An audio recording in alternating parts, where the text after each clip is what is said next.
राकेश गुप्ता जी।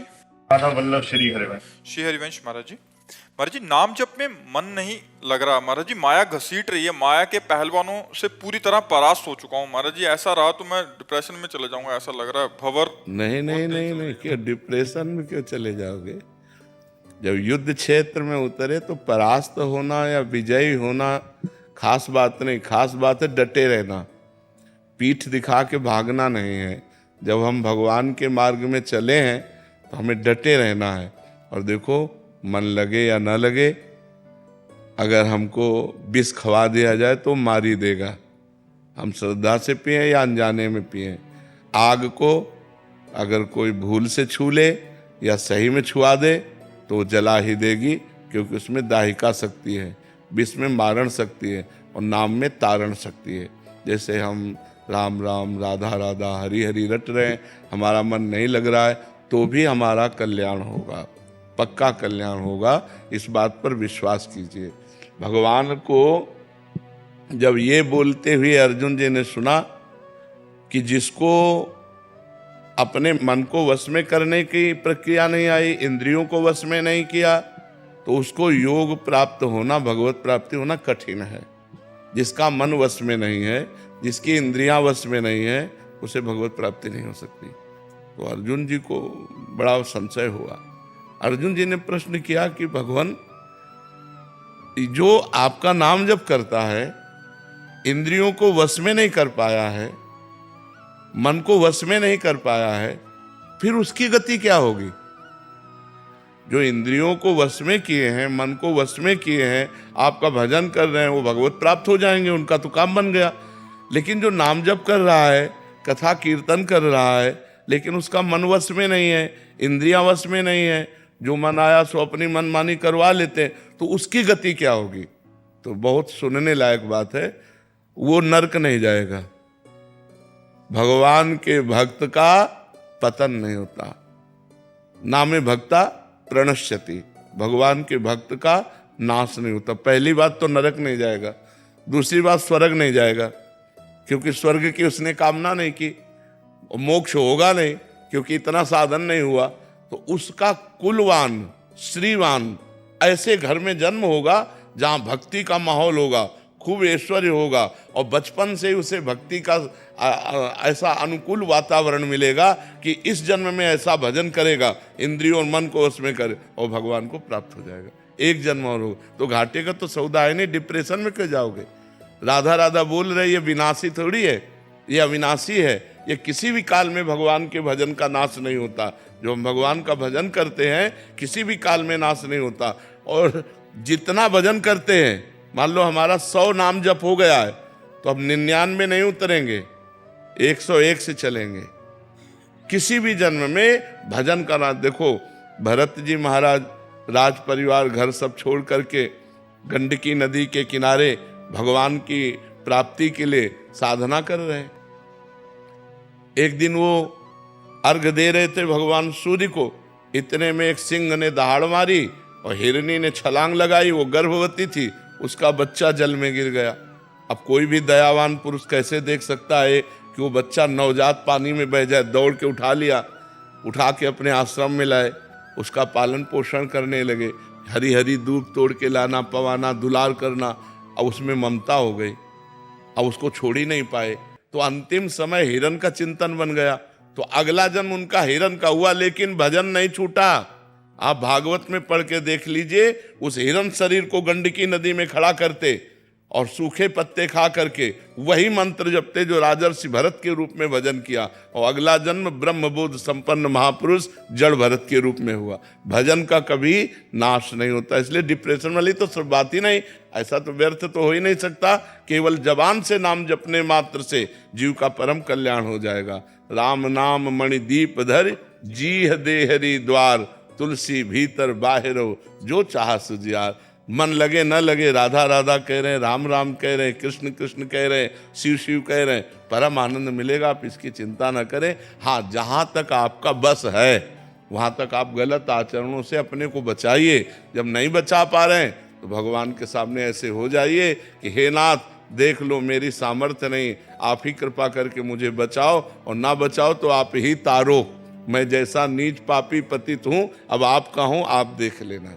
ठीक है? हाँ, डिप्रेशन वाला शब्द ही उच्चारण मत करो, बिल्कुल नहीं। ये आनंद का मार्ग है, डिप्रेशन का मार्ग थोड़ी। इसमें तो डिप्रेशन खत्म हो जाता है। नाम जप के समय भी विषय विकार हावी होते हैं। कोई बात नहीं, तुम चिंता मत करो, वो कूड़ा करकट है, अंदर से निकल रहा है, अंदर आ नहीं रहा। जब नाम जप करते हैं और गंदी गंदी बातें मन में आती हैं, तो मन में आती नहीं है, वो मन से जाती हैं, क्योंकि नाम जप चल रहा है, वो मन को निर्मल कर रहा है। और उस समय ऐसी भावना करो कि हमारे मन से गंदगी निकल रही है, आ नहीं रही, क्योंकि भगवान के नाम का पहरा है। नाम पाहरू दिवस निशी, तो पहरेदार बहुत जोर का है, तो अंदर तो आ नहीं सकता, अंदर की गंदगी मार मार के बाहर निकाली जा रही, ऐसी भावना करना चाहिए। ओंकार दास जी वृंदावन से। श्री हरिवंश महाराज जी आपका कथन है, जब भगवान कृपा करते हैं तो वो 3 दुर्लभ चीजें देते हैं, धन संपदा इत्यादि का हरण कर लेते हैं, सगे संबंधी आदि संबंध विच्छेद हो जाता है। महाराज जी शरीर में कोई असाध्य रोग दे देते हैं। महाराज जी इन अवस्थाओं को सुन के तो धीरज टूटने सा लगता है महाराज जी, फिर भगवत नहीं, कृपा का कैसे? आप नहीं समझ पा रहे। व्यक्ति की आसक्ति 3 ही जगह विशेष होती है। एक तो परिवार में होती है, और एक धन में होती है, और एक शरीर में होती है। 3 जगह आसक्ति होती है ना। और भगवान से जब हम प्रीति करने चलेंगे तो शरीर भी नाशवान, परिवार का संबंध भी नाशवान, और धन भी नाशवान। धन किसी का हुआ है क्या? चाहे अरबों खरबों रुपया हो, जब मरोगे तो यहीं रह जाएगा कि नहीं रह जाएगा? चाहे जितना बड़ा परिवार हो, जब शरीर छूटेगा तो यहीं रह जाएगा कि नहीं? चाहे जितना स्वस्थ सुंदर शरीर हो, मरेगा कि नहीं मरेगा? तो भगवान तीनों की आसक्ति का नाश कर देते हैं। धन की आसक्ति का नाश, परिवार की आसक्ति का नाश। बिना परिवार की आसक्ति का नाश हुए भगवत प्रेम थोड़ी होता है। जननी जनक बंधु सुत दारा, तन धन धाम सुहृद परिवारा, सबकी ममता ताग बटोरी, मम पद मन ही बांध बर डोरी। सबकी ममता जब भगवान के चरणों में समर्पित हो, तो अब नहीं समर्पित हो रहा है, तो भगवान उनकी ममता का नाश कर देते हैं। भगवान उनके परिवार का नाश थोड़ी कर सकते। किसी भक्त का हमें बताओ। अम्बरीश जी चक्रवर्ती सम्राट है, कितना वैभव है, और महान भक्त है, राजा है तो रानियां हैं, पुत्र है, परिवार है। भगवान उनके पुत्र परिवार को मार दिया। भगवान ने उनकी संपत्ति अपहरण कर ली। अम्बरीश जी स्वस्थ थे, क्या भगवान ने उनको असाध्य रोग दिया? नहीं। विभीषण जी को लंका का राज्य दिया, 1 कल्प तक के लिए। ध्रुव जी को राज्य दिया, प्रहलाद जी को राज्य दिया। तो इसका मतलब समझो, शास्त्र के वाक्यों का अर्थ अगर सही नहीं समझ में आया तो फिर भय आ जाए। शास्त्र निर्भय करने वाले हैं। परिवार की ममता का भगवान नाश कर देते हैं, धन की प्रियता का भगवान नाश कर देते हैं, शरीर की अहमता का नाश कर देते हैं। अब वो कैसे करेंगे, ये उनका खेल है। डॉक्टर हैं, अब हमको थोड़ी चिंता करनी है। और ये तीनों जब तक रहते हैं तब तक जीव की दुर्गति नहीं रुकती। तो भगवान सदगति देने वाले, तो भगवान तो कृपा करके दुर्गति से हटा रहे, तो इसमें भय होने की क्या बात है? प्रेरणा दीक्षित जी।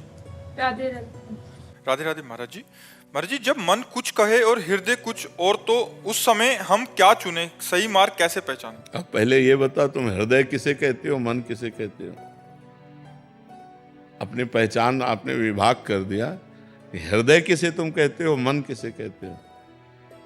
लोग कहते हैं ना दिल से हम कह रहे हैं, तो दिल थोड़ी कुछ कहता है। दिल तो धड़कता है, सिर्फ वो कहता थोड़ी कुछ है, वो तो धड़कने का कार्य करता है।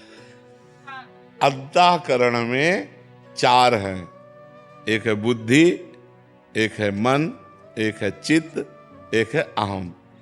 बुद्धि निर्णय करती है ये करना चाहिए या नहीं करना चाहिए। बुद्धि का काम है निश्चय करना, और बात को पेश करना ये मन का काम है, और उस बात का चिंतन करना ये चित्त का काम है, और उसको स्वीकार करना ये अहम का कार्य है। तो अब ये बताओ, आप इसमें किस विषय की बात कर रहे हो? इसमें मन का और बुद्धि का। हाँ, अब पकड़, ये हम आपको जानकारी दिलाना चाहते थे। तो मन की बात नहीं माननी है, बुद्धि की बात माननी है, क्योंकि बुद्धि न्यायाधीश है और मन पेशकार है। वो तो गलत भी पेशगी देता रहेगा। हम बुद्धि के द्वारा ये निर्णय करें ये गलत है या सही। अगर हमारा निर्णय सही नहीं हो पा रहा है तो हम थोड़ी देर भगवान का चिंतन करें और उनसे पूछें कि ये गलत है या सही, तो आपके हृदय में आ जाएगा। ये गलत है, मत करो। सबके हृदय में आता है ये गलत है, मत करो, ये सही है, कर लो। लेकिन मन कहता है गलत नहीं है यार। वो अपनी पेशकार है ना, वो ऐसी पेशकी करता है कि बुद्धि को भी मनवा लेता है।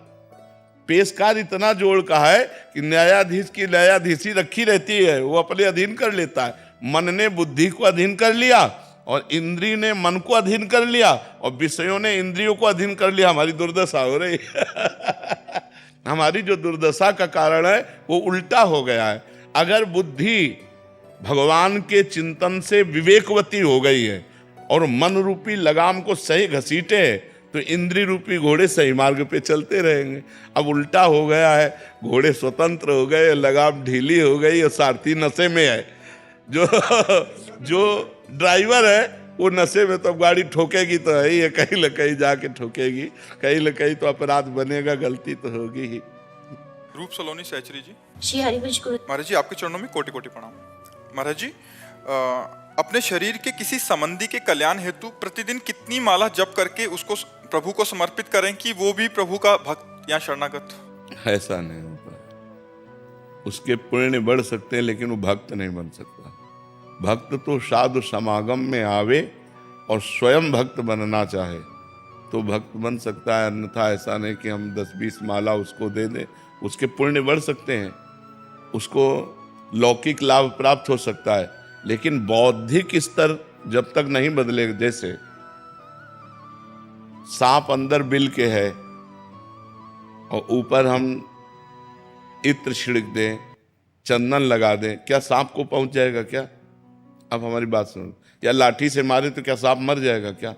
तो अंदर जब हमारे अंतःकरण में जो हमारी बुद्धि है वो जब तक परिवर्तित नहीं होगी तब तक भक्ति कैसे आ जाएगी? ऐसे भक्ति कैसे आ जाएगी? तो हम उसके अंदर भक्ति पैदा कर दें। ऐसा किसी महात्मा ने भी नहीं कहा कि मैं भक्ति पैदा कर सकता हूं। हाँ, आप बदलना चाहो तो बदला जा सकता है, आप बदलना ना चाहो तो कोई बड़ा सिद्ध महापुरुष भी आपको नहीं बदल सकता है। ये पक्की बात समझ लो। बड़े बड़े सिद्धों के पास भी बड़े दुष्ट देखे गए जो नहीं बदले, और दूर से हजारों कोस दूर से बात सुन ली और मान ली, बदल गए। आप बदलना चाहो तो बदल सकते हो, अगर आप बदलना नहीं चाहते तो हमारा जब तक आपको नहीं बदल सकता, क्योंकि आपकी बुद्धि तो गलत मार्ग में लगी है और हम इधर जब करके आपको दे रहे हैं तो आपकी लौकिक उन्नति होती जाएगी, लेकिन परमार्थिक उन्नति तभी होगी जब साधु संग होगा और स्वयं वो चाहे कि मैं भगवान की भक्ति करूं। ये बात है, संत संग मिल जाए और फिर उसको ये रुचि बढ़ जाए कि मेरा कल्याण हो, मेरा परमार्थ बने, तो बुद्धि बदल जाएगी, अन्यथा ऐसे नहीं बदलेगी। डॉक्टर भावना जी बेंगलोर से। राधे राधे महाराज जी। महाराज जी कभी कभी मन में भक्ति की लहर बहुत तेजी से उठती है और कभी कभी एकदम विपरीत हो जाती है। महाराज जी इस स्थिति में कैसे क्या करें महाराज जी? 3 गुण हैं। जब हमारे अंदर सतोगुण आता है तो दान, तीर्थयाटन, भजन, शास्त्र स्वाध्याय, भगवान की सेवा, इसकी स्फुरणा होती है। जब रजोगुण आता है, रुपया कमाना, समाज में यश होना, भोग भोगना, नाना प्रकार की रजोगुणी वृत्ति। जब तमोगुण आता है तो निद्रा, आलस्य, प्रमाद, द्वेष, हिंसा, क्रोध, ये सब ये गुणों का प्रभाव है। अभी भक्ति नहीं है। भक्ति तो त्रिगुणातीत होती है। सतोगुण, रजोगुण, तमोगुण तीनों से परे जो होती है वो भक्ति होती है, विशुद्ध भक्ति। अभी तो थोड़ी देर भजन में मन लगा, थोड़ी देर भोग में मन लगा, थोड़ी देर निद्रा, आलस्य, प्रमाद, ये गुणों का चक्र चल रहा है। यदि हम निरंतर नाम जपने का अभ्यास करें तो इस गुण चक्र का भेदन कर सकते हैं। हर समय नाम जप करें, उठते बैठते, चलते फिरते, खाते पीते, सोते जागते, हर समय नाम जप का अभ्यास करें तो ये गुण का चक्र, तमोगुण आया तो नाम जप चल रहा है, रजोगुण आया तो नाम जप चल रहा है, सतोगुण आया तो नाम जप चल रहा है, तो तीनों गुणों की महिमा को दबाकर नाम अपनी महिमा प्रकाशित कर देगा तो भक्ति प्रकाशित हो जाएगी। इसलिए खूब नाम जप करो, नाम जप से ही सब ठीक हो जाएगा। वर्षा जी जयपुर से। श्री हरिवंश महाराज जी। महाराज जी साधना में अहंकार और प्रमाद ना बने, इसके लिए हमें क्या करना चाहिए? गुरु चरण सेवा, तिनकी संगति रहत जाति कुल मद सब नंसई, संतत सेवक सदा भजत जे श्री हरिवंशई। भगवत प्रेमी महात्मा जो सदगुरुदेव हैं, उनकी चरण रज माथे पे रोज धारण करे, उनकी आज्ञा का पालन करे, उनके द्वारा दिए हुए गुरु मंत्र पाठ आदि का नियम पूर्वक अगर हम निर्वाह करें तो धीरे धीरे हमारा अहंकार गलित हो जाएगा। क्यों? क्योंकि साधन करने से हमें ज्ञान होगा, और ये अहंकार अज्ञान में टिका हुआ है। जहाँ ज्ञान प्रकट हुआ तो अहंकार नष्ट हो जाएगा, बिना ज्ञान हुए अहंकार नष्ट नहीं होगा। ये अविद्या है। जब विद्या का प्रादुर्भाव हो, ज्ञान का, तभी अविद्या ढहे। तो इसलिए हमें अपने सदगुरुदेव की उपासना करनी चाहिए। जो सदगुरुदेव ने नाम मंत्र, जो पाठ, जो उपासना बताई, उसी के अनुसार हम बहुत लंबे समय तक चलते रहें तो हमारा अहंकार धीरे धीरे गलित हो जाएगा। सदगुरुदेव की कृपा से सब ठीक हो जाता है। गुरुदेव कृपा करें तो अहंकार चट से नष्ट हो जाए, क्योंकि यह जन्म जन्म का यह अहंकार, जन्म मरण के चक्र में फंसाने वाला, गुरुदेव की कृपा दृष्टि पड़ते ही ठीक हो। अज्ञान तिमिरांधस्य ज्ञानांजन शलाकया चक्षुरुन्मीलितम येन तस्मै श्री गुरुवे नमः। जो गुरुदेव भगवान अज्ञान रूपी अंधकार का नाश करके हमारे ज्ञान रूपी नेत्र खोल देते हैं, ऐसे सदगुरुदेव को प्रणाम है। शांतनु कौशिक जी। राधा वल्लभ। राधा वल्लभ श्री हरिवंश महाराज जी। महाराज जी, सबकी आत्मा एक है तो मोक्ष किसका होता है महाराज जी? मोक्ष और कल्याण में क्या अंतर है महाराज जी? मोक्ष होता ही नहीं है। जो मोक्ष कहा गया है वो ये बात कही गई जैसे हमने माइक पकड़े, हमने छोड़ दिया, इसी को मोक्ष कहते हैं। आत्मा को कभी, हमको कभी माइक पकड़ सकता है क्या? ये जड़ शरीर आत्मा को कभी पकड़ सकता है क्या? कभी नहीं। आत्मा ने इसे स्वीकार किया। ये भूल मिट जाना ही मोक्ष है। जो मैं शरीर हूं, ये भाव बन गया, ये भूल मिट जाना ही मोक्ष है। इस स्थिति में भी कभी बंधन आत्मा का नहीं है। इस स्थिति में, अज्ञान की स्थिति में भी कभी आत्मा का बंधन हुआ ही नहीं। त्रिकाल में न पहले था, न अब है, न बाद में होगा। जब देखो, गोस्वामी तुलसीदास जी लिख रहे हैं बड़ी सूक्ष्मता से, जड़ चेतन ही ग्रंथि पड़ गई। समझ रहे हो? जड़ चेतन ही ग्रंथि पड़ गई, यद्यपि मृषा छूटत कठिनई।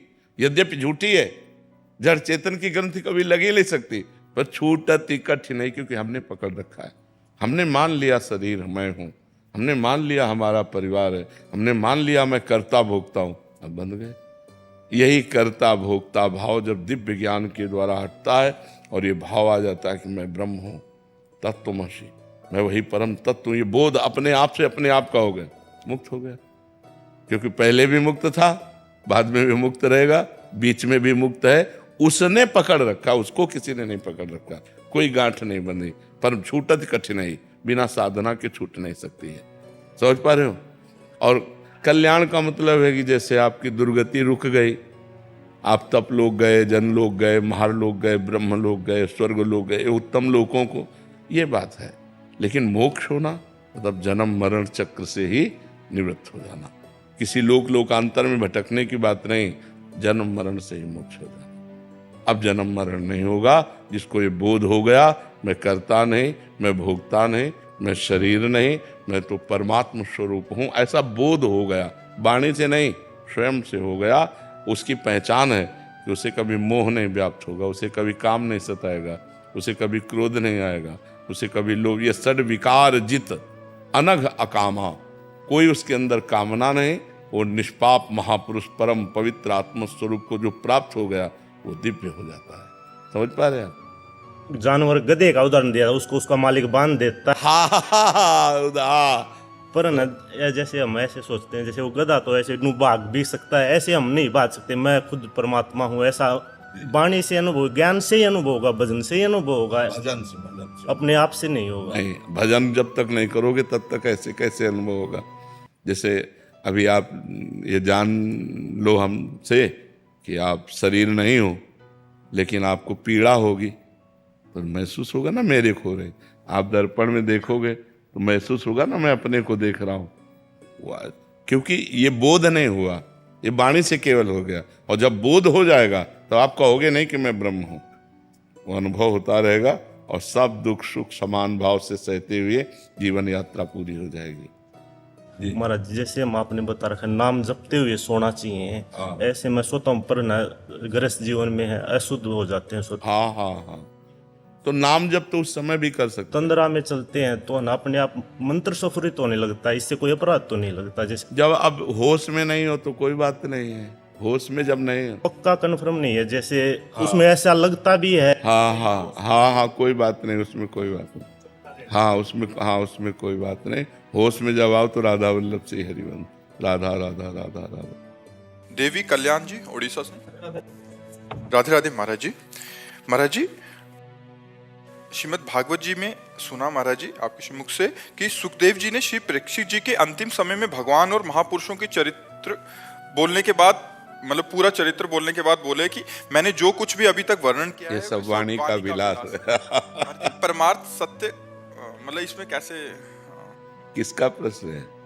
हाँ, इसमें बात ये देखनी है कि महाराज ययाति, महाराज नहुस, महाराज अमुक अमुक अमुक नाम रूपों का जो वर्णन किया गया, ये परमार्थ सत्य नहीं है। परमार्थ सत्य एक ब्रह्म है। बेटा परीक्षित, तू ब्रह्म है, ऐसा अनुभव कर। ये आखिरी वचन है श्री सुखदेव जी महाराज के। ये मैंने जो तुम्हें विविध चरित्र सुनाए राजाओं के, विविध भगवत अवतारों के, ये वैराग्य के लिए सुनाया कि यहाँ कोई टीका नहीं, सबको अंतर ध्यान होना पड़ा। ये जितने नाम रूप हैं ये सब आए और गए, सत्य वस्तु तो एक ब्रह्म है और वही ब्रह्म स्वरूप तू है, ऐसा बेटा चिंतन कर। समझ पा रहे हो ना? क्योंकि जितना विलास ये आप देख रहे हैं सृष्टि का, ये सत्य नहीं है। जितना भी विलास देख रहे हैं ये माया में, ब्रह्म सत्यम जगन मिथ्या, ये मिथ्या में है।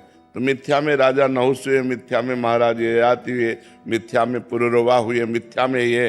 अब आखिरी अंतिम जो चिंतन बनाना है जिससे मोक्ष की प्राप्ति होनी है, तक्षक काटे और दुर्गति ना हो, तो इसलिए कहा कि 7 दिन तुम्हारे पास थे तो हमने बड़े बड़े नृपतियों के, बड़े बड़े महापुरुषों के चरित्र सुनाए, जिससे तुम्हें वैराग्य हो जाए कि यहाँ कोई संसार में टिका नहीं, सबको जाना है। और जिनके भी, कहाँ है ययाति, कहाँ है नहुस, कहाँ है पुरुरवा, कहाँ है भगीरथ, बड़े बड़े महापुरुष सब आए और अंतर ध्यान हो गए। लेकिन उनमें जो था, भगीरथ बनने के पहले जो था वो ब्रह्म, भगीरथ बनने के बाद जो बचा वो ब्रह्म, तो बीच में कौन था? ब्रह्म ही था। तो सबको ब्रह्म में भाव में देखते हुए तू अपने को भी देख कि मैं ब्रह्म हूँ।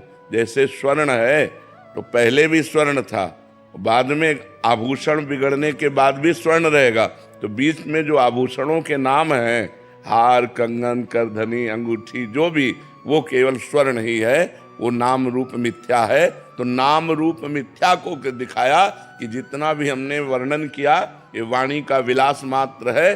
अगर सत्य वस्तु है तो वो ब्रह्म है, जो था, जो है, जो रहेगा, और वही ब्रह्म तू है, ऐसा अनुभव कर, तत्त्वमसि, तो तू मुक्त हो जाएगा।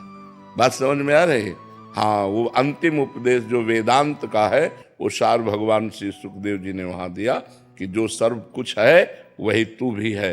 वेदांत का जो स्वरूप है, अपनी आत्मा सब में है और सब अपनी आत्मा में है, इससे अंतर कोई नहीं। एक ही आत्म तत्व है, जो सब तत्व है दिखाई दे रहा है वो मेरी आत्मा ही है, जो आत्मा में ही सब कुछ है।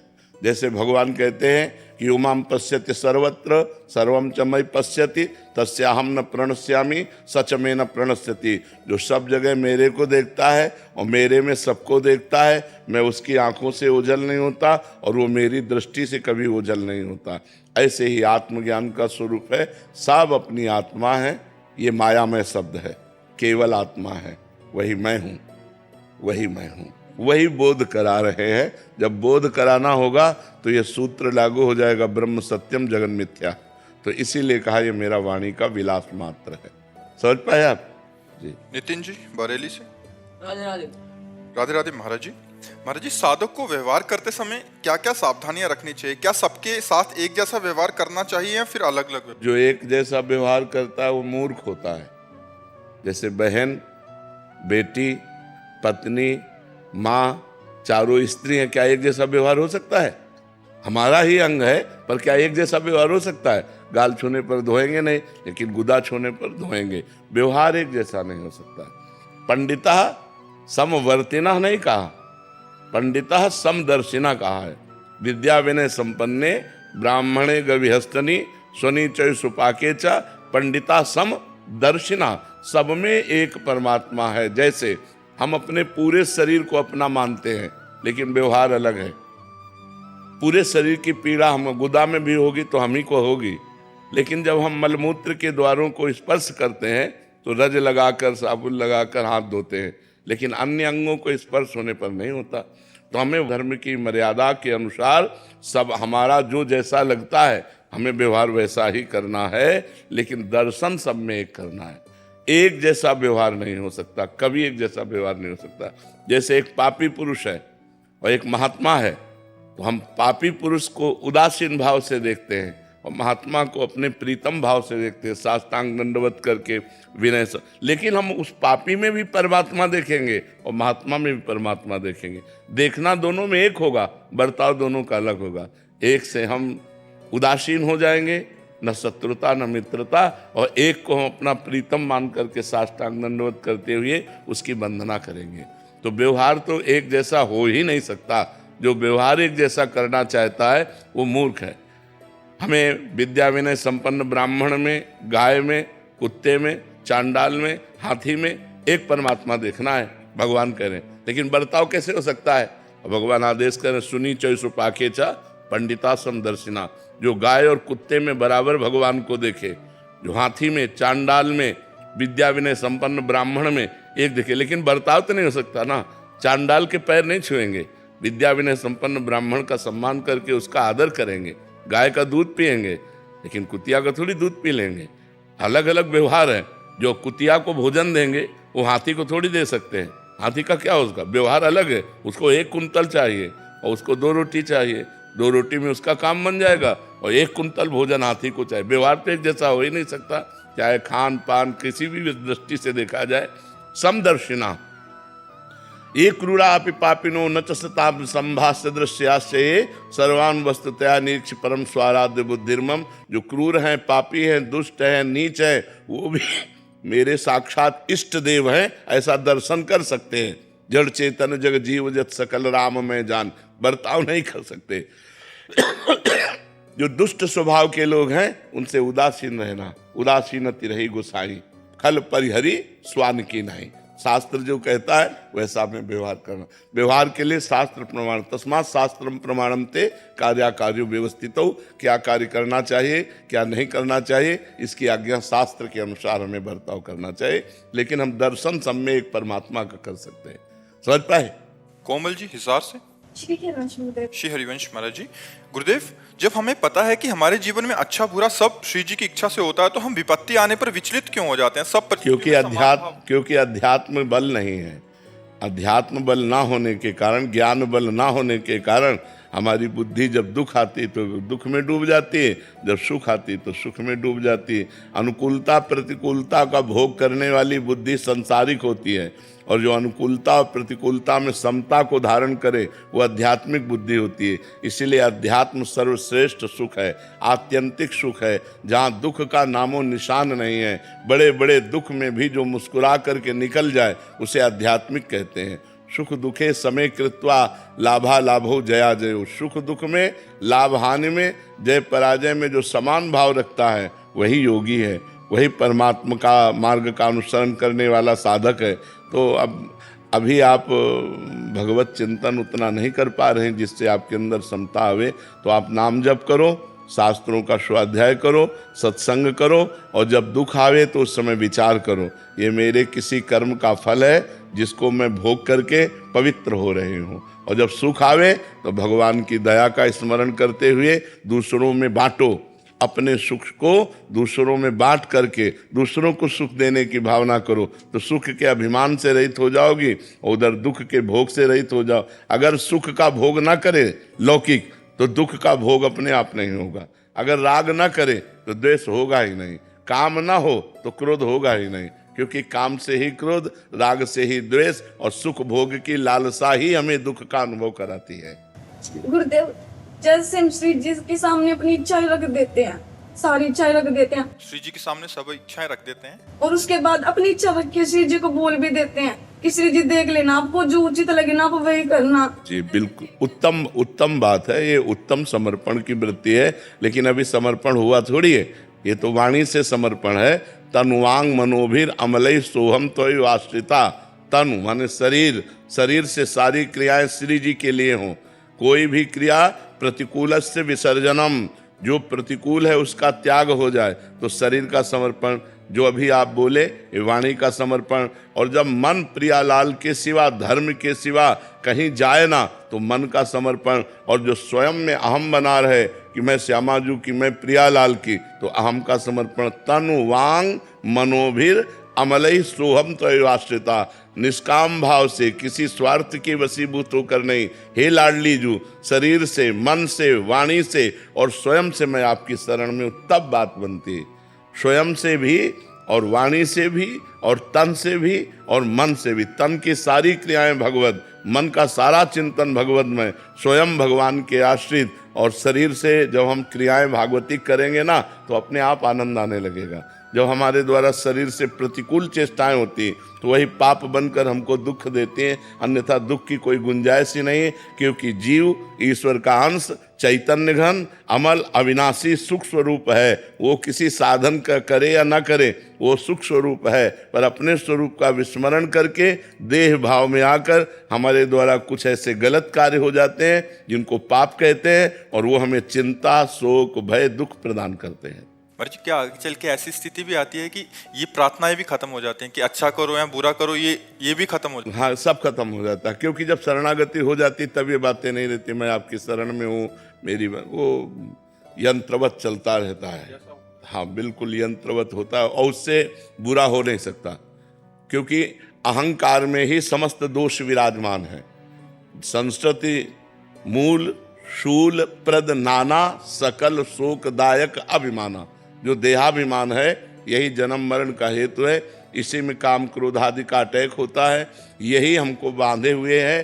अगर भजन के प्रभाव से, सदगुरु की सेवा के प्रभाव से देहाभिमान गलित हो जाए, तो देखेगा गुणानुगुण वर्तन्ते मनुष्या पार्थ सर्वसा। गुणों के द्वारा प्रकृति का शरीर, प्रकृति की क्रियाएं हो रही, पर वो शास्त्र संयमित, क्योंकि भगवान को अर्पित है।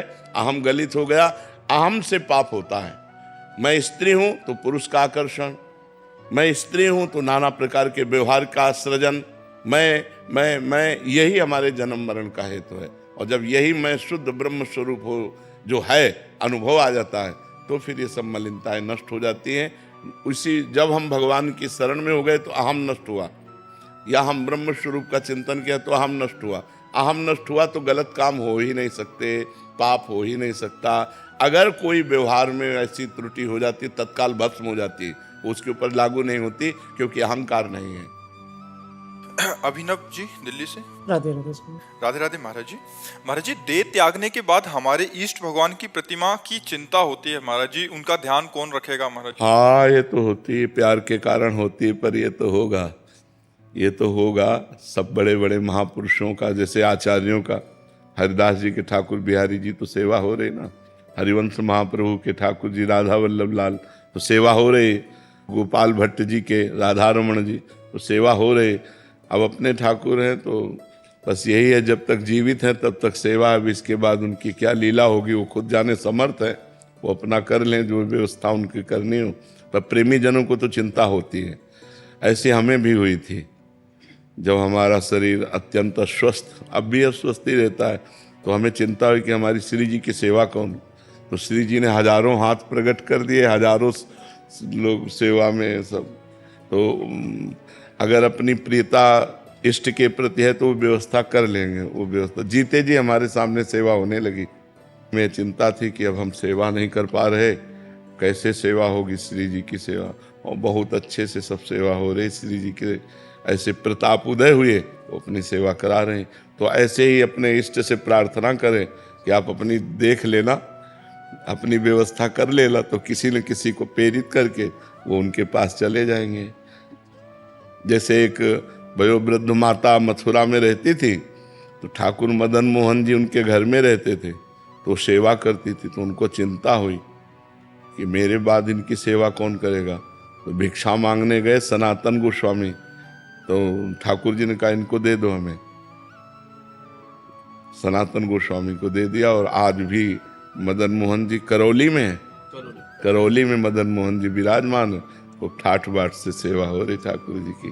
तो अपने ठाकुर जी से प्रार्थना कर दे कि जब तक हम जीवित हैं, हमारे शरीर में बल है, तब तक हम आपकी सेवा में, इसके बाद आप अपनी कोई व्यवस्था कर लेना, ऐसे मत बैठे रहना, नहीं तो हमें चिंता है। ऐसी बात करोगे तो कर लेंगे, ऐसी व्यवस्था कर लेंगे।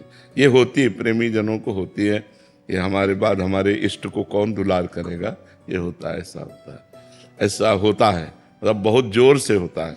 जब शरीर को कोई हानि नजर आती है कि अब कभी छूट सकता है, तब लगता है कि इनको कौन दुलार करेगा, इनको कौन सेवा करेगा, हम जैसे प्यार करते हैं वैसे इनको कौन। यही प्रेमी जनों का प्यार। यद्यपि भगवान तो अविनाशी सच्चिदानंद घन कणकणवासी है, पर यह भक्तों का एक अपना लाड़ होता है, एक अपना प्यार होता है जी। रमन कुमार जी, राधा वल्लभ श्री हरि। राधा वल्लभ श्रीहरिवंश महाराज जी, मैं रोज सुबह से रात तक दुकान पर होता हूँ। ज्यादा तीर्थ गंगा स्नान इत्यादि ज्यादा नहीं कर पाता। दूसरों को लेकर ख्याल आता है कि काश हम भी ये सब कर पाते। ये इस विचार से कैसे मुक्ति पाए? नाम से बढ़कर के कोई तीर्थ नहीं है। और आप दुकानदार हो तो बहुत बढ़िया समय आपको मिलेगा।